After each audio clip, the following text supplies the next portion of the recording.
This video, we're going to talk about how to change the strings on a Gibson Les Paul, or of course, any type of imitation Gibson Les Paul that has a similar bridge and a similar headstock. Okay, the first thing you want to do is you want to loosen all of your strings by loosening the tuning keys.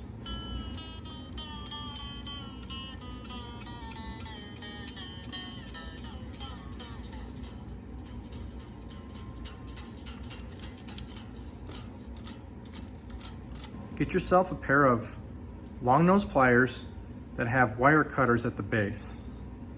And very carefully, without scratching up the neck of your guitar, put the string inside the wire cutter portion and just snap them off right at the headstock. So you have a little bit left that's tied on to your tuning key, and the rest of it is just kind of falling down free.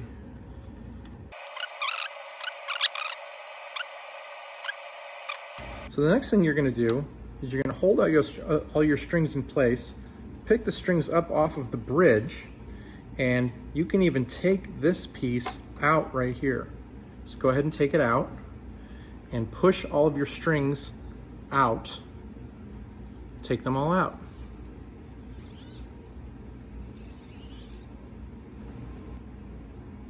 I usually just set this down on the table for now. The next thing you're going to want to do is just unwind these strings down here and just untie them and get them all out.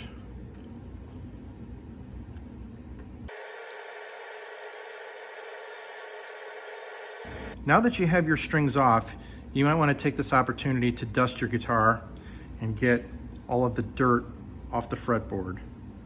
Now the stains on your fretboard are very, very tough to get off. This stuff is caked on here pretty good. So it might be tempting for you to take something with a metal edge, like a screwdriver or something like that, to get this off. I would highly recommend not doing that because you're gonna damage the wood on your fretboard. If you wanna use something, I've used things with a plastic edge, like, believe it or not, the side of a credit card or something like that. I've used my fingernail, but you still have to be careful.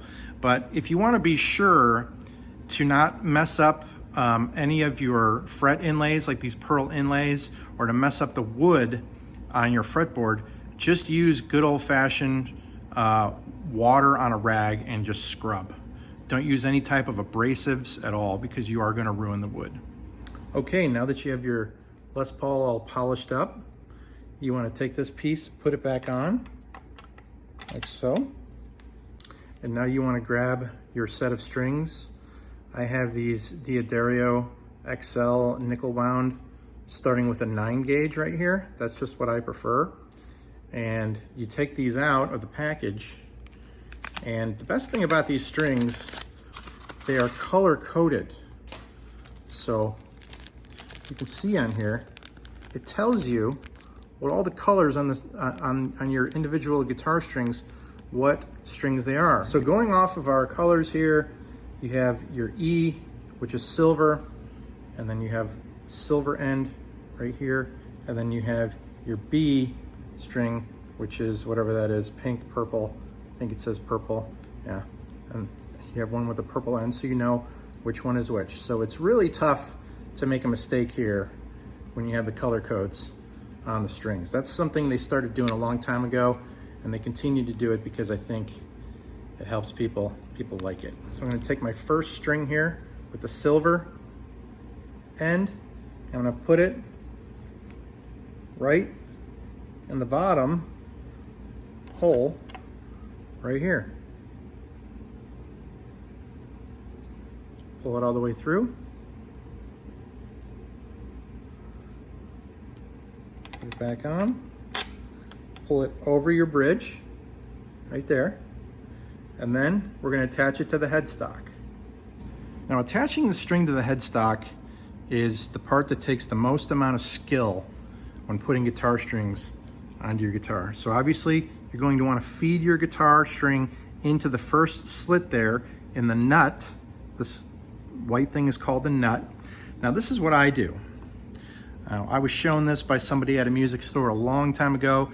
This is how I've been doing it ever since, and it's always worked for me.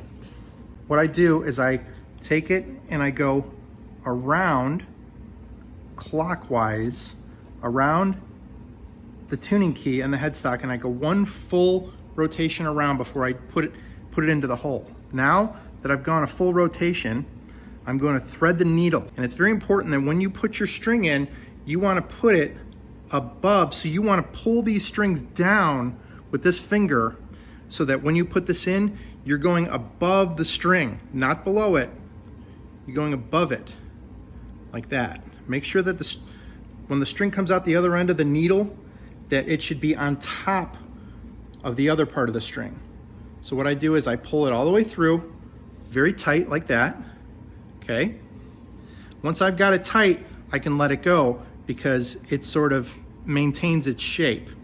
Now what I do is I push it out, I push it back up through just a tiny little bit. I push it out maybe like 1/8 of an inch. And then I go back the other way. So now I'm going counterclockwise. I'm taking the string, and there's a little loop that you're gonna see at the bottom here that you just made, a little loop sticking out right here. What you wanna do is when you backtrack with the end of your string, you wanna come up behind and go under this loop on the outside, like this.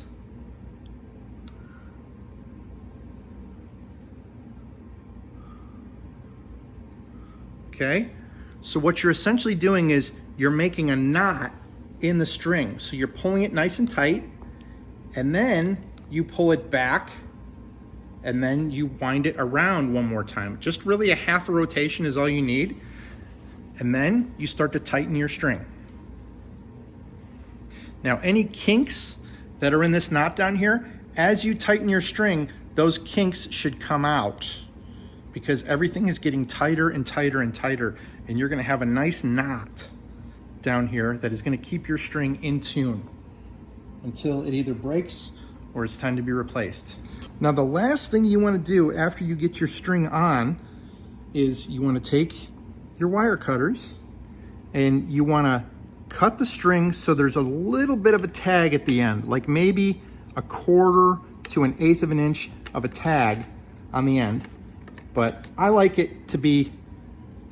all this extra slack to come off the string because I don't like a messy looking headstock. So now we got a tag on the end of our string here, if you can see it. And be careful because they're very, very sharp. You can actually puncture your skin with these. Now the next string I'm gonna do is the 6th string. So I've got my 6th string here.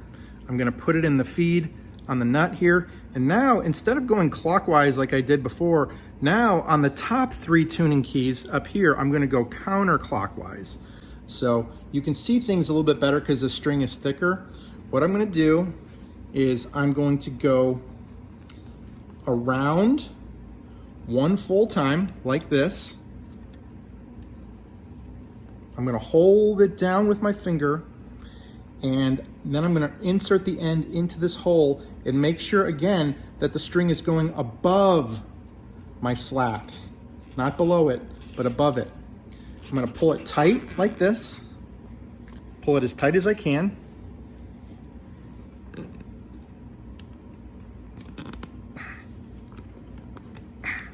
Now I'm going to come back the opposite way, go underneath in this loop that I have here. I'm gonna go under. Did I get it? Yeah, I got it. I'm gonna feed it through this loop here, like that, and then I'm gonna come back the opposite way and go counterclockwise again, like that. You see how there's when we have it like that, that there's basically a knot that we have tied in the string.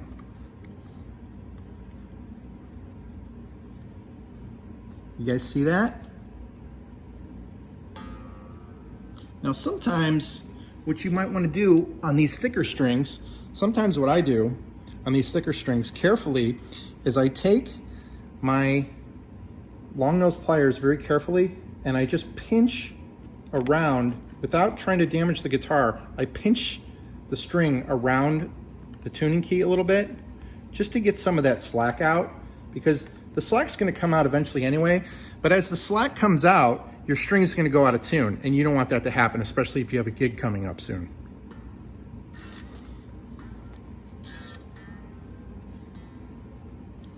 Now, just like on our first string, we wanna cut the slack off, and I wanna leave a little bit of a tag, and that would be about 1/4 to 1/8 of an inch of a tag. And so I'm gonna cut it off right like that. And that's how much of a tag I have left. Now what I like to do, just because I'm kind of anal about stuff, I'm gonna push that down with my pliers, with the tip of my pliers. I'm gonna push that down a little bit, just so it's not sticking up, so it doesn't poke me. And then you're gonna wanna go ahead and do this with the rest of your strings. 5, 4, 3, and 2.